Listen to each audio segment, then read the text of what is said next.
নমস্কার বন্ধুরা, আমার জবা খিচুড়িতে তোমাদের সবাইকে স্বাগত জানাই। বন্ধুরা, গতকালকে তো সরস্বতী পুজো ছিল, তার উপর আবার ভ্যালেন্টাইন্স ডে। তোমাদের নিশ্চয়ই সবার গতকালকের দিনটা খুব ভালো কেটেছে। আশা করছি তো খুবই ভালো কেটেছে, কি তাই তো? যাই হোক বন্ধুরা, আজকে আমি তোমাদের সঙ্গে একটি অসাধারণ রেসিপি শেয়ার করব। এই রেসিপিটা আমরা বেশিরভাগ সময়ই যে কোনো পুজো বাড়িতেই খেয়ে থাকি, কিন্তু এই রেসিপিটা মাঝে মধ্যেই বাড়িতে বানিয়ে রুটি বা পরোটার সঙ্গে কিন্তু খেলে মন্দ হয় না। তো আজ আমি তোমাদের সঙ্গে লাবড়ার রেসিপি শেয়ার করব। তাহলে চলো আমি কিভাবে লাবড়া বানাই দেখে নাও।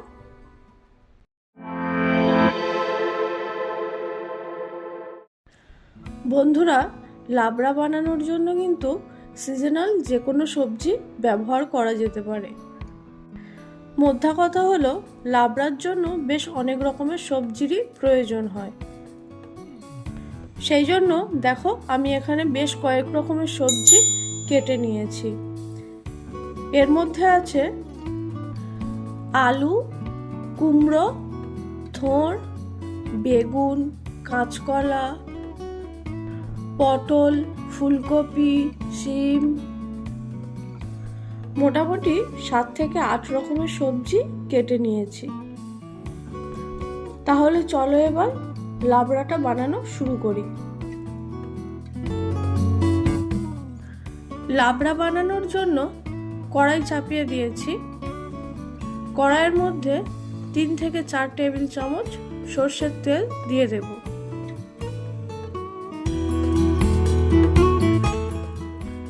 তেল গরম হলে প্রথমে পটলটাকে দিয়ে দেব। এবার পটলটা যখন হালকা ভাজা ভাজা হয়ে এসছে, সেই সময় কেটে রাখা কাঁচকলাটা দিয়ে দেব। কাঁচকলাটা পটলের সঙ্গেই দিয়ে দিলাম, কারণ অল্প কাঁচকলা ছিল তো আলাদা করে আর ভাজলাম না, তাই পটলের সাথেই ভেজে নিলাম একেবারে।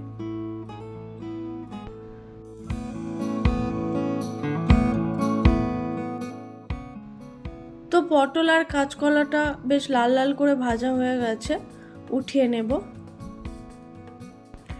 এরপর বেগুনটা দিয়ে বেগুনটাকেও একটু লাল লাল করে ভেজে নেব। তো বেগুনটাও দিয়ে দিলাম।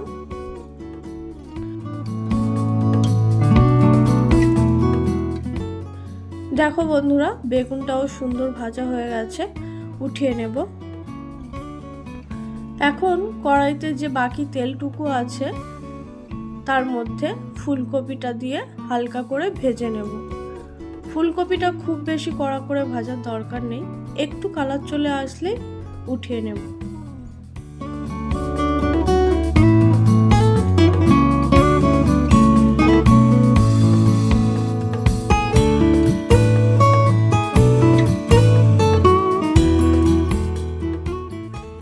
ফুলকপিটা হালকা করে নেড়ে নেওয়া হয়ে গেছে, উঠিয়ে নেব। এবার কড়াইতে আরো 3 থেকে 4 টেবিল চামচ সর্ষের তেল দিয়ে দেব। তেলটা দেওয়ার পর একটা শুকনো লঙ্কা ও একটা তেজপাতা ফোড়নে দেব। শুকনো লঙ্কাটাকে একটু ভাজা ভাজা করে নেব, যাতে সুন্দর গন্ধ বেরিয়ে যায়। এরপর 1 চা চামচ 5 ফোড়ন দিয়ে দেব। 5 ফোড়নটাকে একটু নাড়িয়ে চাড়িয়ে নিয়ে কেটে রাখা আলু দিয়ে দেব। এখন আলুটাকে হালকা করে ভেজে নেব।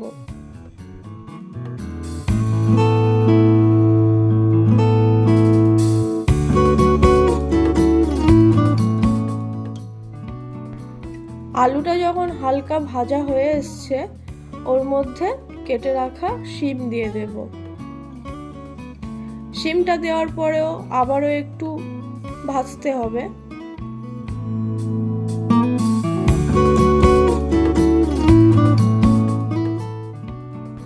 বন্ধুরা, আলু আর শিমটা আরো একটু ভেজে নেওয়ার পর দিয়ে দেব কেটে রাখা কুমড়ো। কুমড়োটা দিয়েও আবারও কিছুক্ষণ ভাজবো।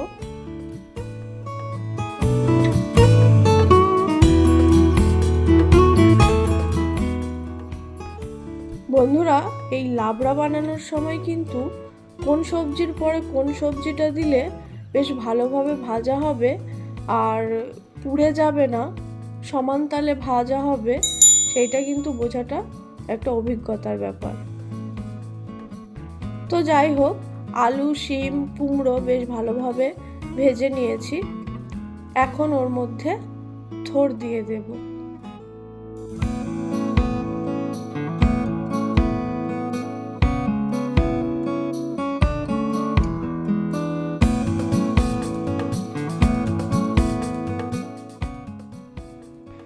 থোড়টা দেওয়ার পর একটু নাড়িয়ে চাড়িয়ে নিয়ে দিয়ে দেব 1 টেবিল চামচ আদা বাটা, স্বাদ মতো নুন ও আগের থেকে ভেজে রাখা ফুলকপিটা।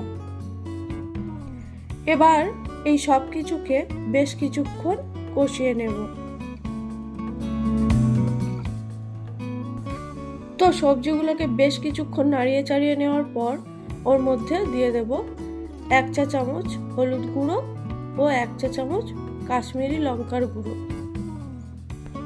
হলুদ ও কাশ্মীরি লঙ্কাটা দিয়ে সবজিগুলোর সঙ্গে ভালোভাবে মিশিয়ে নিয়ে ঢাকনা বন্ধ করে গ্যাসের ফ্লেমটা একদম লোতে করে দিয়ে লাবড়াটাকে রান্না হতে দেব। লাবড়াটার মধ্যে কিন্তু আমি কোনো রকম জল ব্যবহার করব না। থোড় দিয়ে যতটুকু জল বেরোনোর বেরোবে, আর ওই ভাপে ভাপেই সবজিগুলো খুব ভালোভাবে সিদ্ধ হয়ে যাবে। লাবড়ার মধ্যে জল ব্যবহার করলে কিন্তু ভালো লাগবে না, জলসা হয়ে যাবে। বন্ধুরা, মিনিট 5 লাবড়াটাকে রান্না করার পর ঢাকনাটাকে খুলে সবজিগুলোকে একটু নাড়িয়ে চাড়িয়ে দেব, যাতে সবজিগুলো তলায় না লাগে।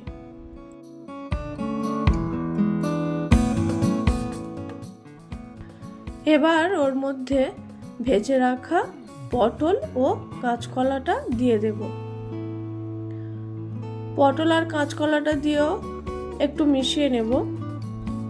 বেগুনটা কিন্তু আমি এখন দিলাম না, কারণ বেগুনটা তো খুবই নরম সবজি, আর ভাজার পরে ওটা আরো নরম হয়ে গেছে। তো ওটা যদি এখন আমি দিয়ে দিই তাহলে একদম ঘেঁটে যেতে পারে, সেই জন্য আমি বেগুনটা পরে দেব। তো পটল আর কাঁচকলাটা দেওয়ার পর মিশিয়ে নিয়ে ঢাকা দিয়ে আবারও কিছুক্ষণ রান্না হতে দেব।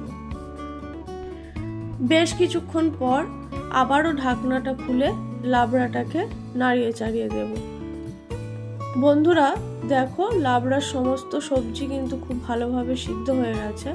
আমি দেখিয়ে দিচ্ছি, আলু, কুমড়ো, থোড় সবকিছুই কিন্তু খুব ভালোভাবে সিদ্ধ হয়ে গেছে। লাবড়াটা তো প্রায় হয়ে এসছে। এবার ওর মধ্যে ভেজে রাখা বেগুন, 2 চা চামচ চিনি ও 1 চা চামচ ভাজা গুঁড়ো মশলা দিয়ে দেব।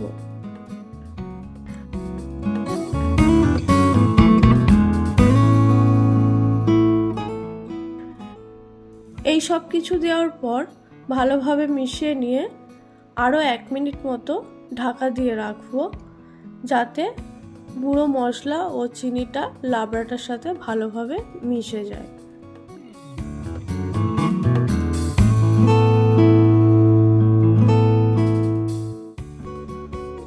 বন্ধুরা, 1 মিনিট পর ঢাকনাটা খুললাম। লাবড়াটা কিন্তু আমার একদম রেডি। চলো এবার এটাকে একটা পাত্রে উঠিয়ে নিই। তোমরা দেখলেই বন্ধুরা কত সহজে কত সুন্দর একটা লাবড়ার রেসিপি আমি তোমাদের সঙ্গে শেয়ার করলাম। আশা করছি তোমাদের এই রেসিপিটা খুব ভালো লেগেছে।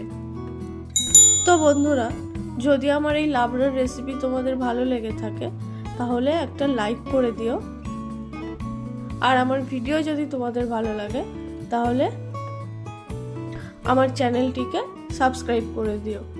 আজকের মতো এই পর্যন্তই। দেখা হচ্ছে পরের কোনো এক ভিডিওতে। ততক্ষণের জন্য টাটা।